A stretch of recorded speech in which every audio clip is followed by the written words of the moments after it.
अस्सलाम वालेकुम एवरीवन, मैं हूं आपके साथ आपकी ट्यूटर। आज मैं आपको फिज़िक्स की 10th क्लास का लेक्चर दूंगी और इस लेक्चर में हमारे पास सबसे पहले चैप्टर है simple harmonic motion and it's waves. सबसे पहले हम देखेंगे सिंपल हार्मोनिक मोशन होता क्या है। सिंपल हार्मोनिक मोशन में हमारे पास आ जाती है, फर्स्ट पे है a body is said to be vibrating if it moves back and forth और to and fro about a point. एक बॉडी को हम वाइब्रेटिंग उस वक्त कहेंगे कि वो अगर एक पॉइंट के आगे पीछे और दाएं बाएं मूव कर रही है तो वो हमारे पास बॉडी जो आ जाएगी वो वाइब्रेटिंग बॉडी आ जाएगी। और वाइब्रेशन के लिए हम दूसरी टर्म क्या इस्तेमाल करते हैं, ऑसिलेशंस। ऑसिलेशंस और वाइब्रेशंस एक ही चीज़ है। ऑसिलेशंस और वाइब्रेशंस की एक काइंड है सिंपल हार्मोनिक मोशन यानी कि SHM। और इस चैप्टर में हम सिंपल हार्मोनिक मोशन को डिटेल से पढ़ेंगे। सिंपल हार्मोनिक मोशन की एग्जांपल्स क्या हैं, the motion of a mass attached to a spring on a horizontal frictionless surface. क्या कह रहे हैं कि एक मैस है वो किसी साथ अटैच है, स्प्रिंग के साथ अटैच है, उस मैस की जो मोशंस होंगी वो क्या है, वो SHM है। दूसरी एग्जांपल है the motion of a ball placed in a bowl. एक बॉल है वो एक बाउल के अंदर पड़ा हुआ है और उसकी जो मोशन होगी, उसकी जो वाइब्रेशन होगी वो किसी एग्जांपल है, वो SHM की है। तीसरी एग्जांपल है motion of a bob attach to a string. एक बॉब है वो स्ट्रिंग के साथ अटैच है, ये किसकी एग्जांपल है, ये भी SHM की एग्जांपल है। सबसे हाँ पहले हम किसी एग्जांपल देखेंगे, motion of a mass attach to a spring. एक मोशन ऑफ अ, पहली एग्जांपल हम डिस्कस करते हैं। ये कौन सी एग्जांपल है, ये simplest types of oscillatory motion की example is that of horizontal mass spring. इसमें क्या कहना है, if the spring is attached और compressed through a small displacement. एक हमारे पास स्प्रिंग है वो किसके साथ अटैच है, मास के साथ। अगर हम उसे स्ट्रेच करें यानी कि वो एक स्प्रिंग है ना, उसको जब हम स्ट्रेच करते हैं मतलब कि पीछे की तरफ खींचते हैं या कंप्रेस करें आगे की तरफ करें, थोड़े से डिस्टेंस के साथ, डिस्प्लेसमेंट के साथ, एक्स के फ्रॉम, डिस्प्लेसमेंट को हम क्या कह रहे हैं, x from its mean position. उसकी ओरिजिनल पोजिशन से हम अगर स्प्रिंग को पीछे की तरफ खींचें या कंप्रेस करें तो उस पर क्या लगती है, उस पर फोर्स लगती है। उस फोर्स को क्या कहते हैं, F। According to Hooke's law this force, इस फोर्स को हम क्या कहते हैं, F is equal to minus k x. F is equal to minus k x आ जाएगी। इसमें से x हमारे पास क्या है, x है displacement of the mass from its main position. उसकी मेन पोजीशन से जितना उसका डिस्प्लेसमेंट आया वो हमारे पास क्या आ जाएगा, वो हमारे पास ये x आ जाएगा। और की क्या है, के हमारे पास है constant called the spring constant. इस के को क्या कहते हैं, स्प्रिंग कांस्टेंट।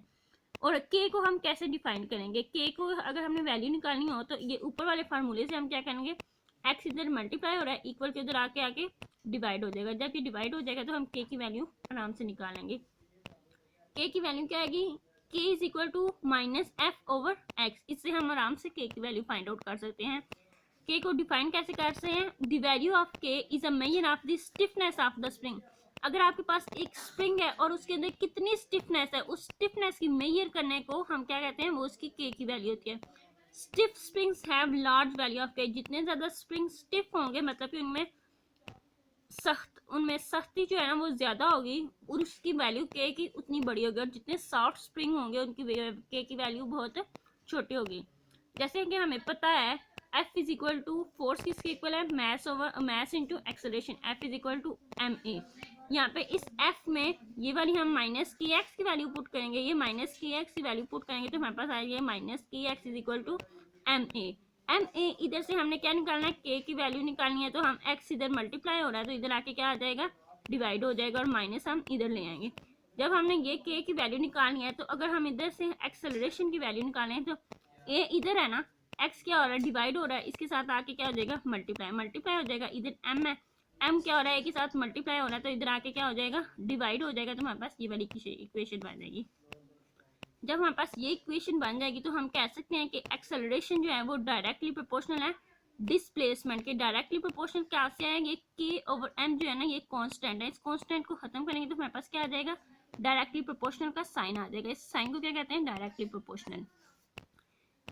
अब इस इक्वेशन का क्या मतलब है वो हमें बताते हैं। It means that the acceleration of a mass attached to a spring is directly proportional to its displacement from the mean position. ये कह रहे हैं कि जो आपका मीन पोजीशन से आपका जो डिस्प्लेसमेंट है वो किसके डायरेक्टली प्रोपोर्शनल है। जो आपका एक्सेलरेशन है, ए को हम क्या कहते हैं, एक्सेलरेशन, वो किसके डायरेक्टली प्रोपोर्शनल है, वो एक्स की डायरेक्टली प्रोपोर्शनल है यानी कि डिस्प्लेसमेंट की डायरेक्टली प्रोपोर्शनल है। Hence, the horizontal motion of a mass spring system is an example of simple harmonic motion. इसलिए हम क्या कहते हैं कि mass spring system किसी एग्जाम्पल है, SHM यानी कि सिंपल हार्मोनिक मोशन की एग्जाम्पल है। उसके बाद इसमें क्या आ रहा है, जो नेगेटिव साइन हमारे पास ये इक्वेशन में नेगेटिव साइन आया है, ये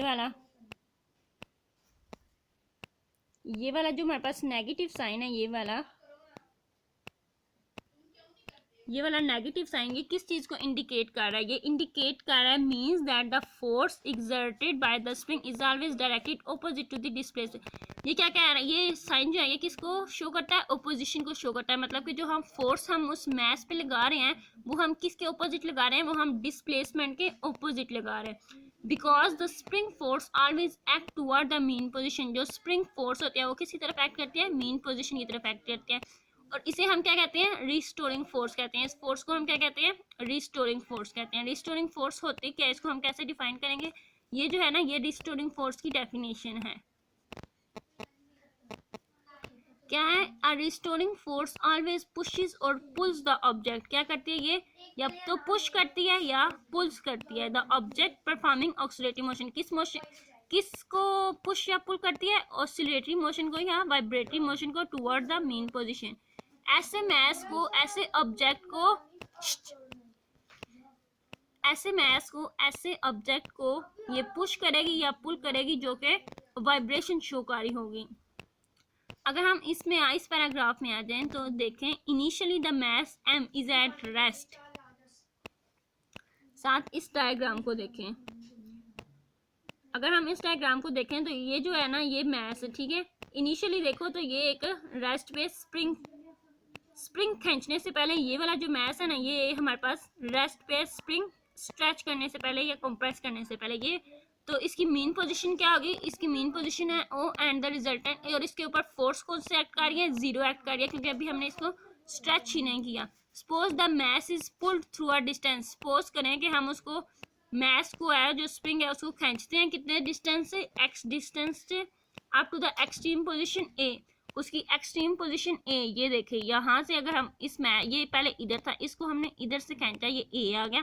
यहाँ से स्प्रिंग को हमने खींचा है A, किस पोजीशन से? क्या डिस्टेंस रख के? उसका डिस्टेंस x रख के। जब अब उसका डिस्टेंस x रख के उसको main position extreme position A की तरफ खींचा है और हमने उसको फिर छोड़ दिया तो जाहिर बात है जो स्प्रिंग है वो ऐसे ऐसे मूव करेगा तो क्या हो जाएगा? The restoring force exerted by the spring on the mass will pull it towards the mean position.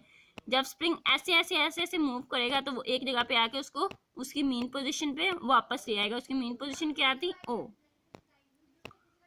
Due to the restoring force the mass moves back. Restoring force की वजह से जो मैस होगा वो किधर चला जाएगा? पीछे की तरफ, अपनी ओरिजिनल पोजीशन की तरफ चला जाएगा, toward the mean position. The magnitude of the restoring force decreases with the distance from the mean position and become zero at O। जो मैग्नीट्यूड होगा वो क्या हो जाएगा? वो कम हो जाएगा और O पे कितना हो जाएगा? बिल्कुल जीरो हो जाएगा, क्योंकि वो जो फोर्स है वो उसको पीछे की तरफ लेके जा रही है। However, the mass gains speed as it moves toward the main position. Mass जो है वो speed attain कर लेगा। speed कैसे attain कर लेगा? mass जो है वो ऐसे मूव करता है। जब वो इसकी तरफ, ये सपोज के ये मैस है, जब वो स्प्रिंग जो है ये मैस की तरफ मूव करेगा तो उसके पास उसकी स्पीड ज़्यादा होती जाएगी, उसकी स्पीड ज़्यादा होगी as it moves toward the mean position and its speed maximum at O। और उसकी स्पीड O पे कितनी हो जाएगी? उसकी ओरिजिनल पोजीशन पे मैक्सिमम हो जाएगी। ड्यू टू इनर्शिया की वजह से क्या होगा? Mass does not stop at the mean position. Mass जो है वो अपनी मेन पोजीशन पे रुकेगा नहीं, बल्कि आगे भी चला जाएगा। ये उसकी मेन पोजीशन है ना, इनर्शिया की वजह से वो इधर से, तो रिस्टोरिंग फोर्स की वजह से वो A पॉइंट से वो आ रहा है अपनी ओरिजिनल पोजीशन पे। जब वो ओरिजिनल पोजीशन पे आ रहा है तो उस पर हमारे पास क्या अप्लाई होगा? इनर्शिया अप्लाई होगा। तो वो क्या होगा? मेन पोजीशन पे रुकेगा नहीं, but continues it's motion and reaches the extreme position B। वो इस पोजीशन पे रुकेगा नहीं, बल्कि किधर चला जाएगा? उसकी दूसरी एक्सट्रीम पोजीशन B पे चला जाएगा।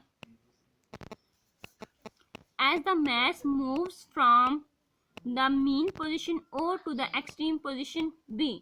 जब हमारे पास ये मैस है, ठीक है, ये मैस O से हमारे पास किसकी तरफ मूव कर रहा है? B की तरफ मूव कर रहा है। O क्या है? इसकी ओरिजिनल पोजीशन है, मेन पोजीशन है, A भी इसकी एक्सट्रीम पोजीशन है और B भी।